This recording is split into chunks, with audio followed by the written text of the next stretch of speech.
छत्तीसगढ़ के जम्मो खबर, किसिम किसिम के मनोरंजक कार्यक्रम और लाइव डिजिटल टीवी देखे बर हमार मोबाइल ऐप न्यूज़ 36 लाइव ला गूगल प्ले स्टोर में जाके झटकुन डाउनलोड करो।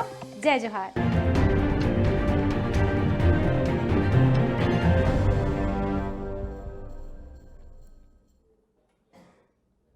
तो बड़का समाचार के बाद अब बिरा हो गए खबर छत्तीसा के। नगर पालिक निगम दुर्ग के निर्वाचित पार्षद मन के संग शपथ ग्रहण समारोह संपन्न हुई। कुशाभाऊ ठाकरे भवन में पार्टी कार्यकर्ता मन के भीड़ खचाखच भरे रही से। सबो 60 पार्षद मन ला दुर्ग जिलाधीश अंकित आनंद के द्वारा शपथ दिवाए गई से।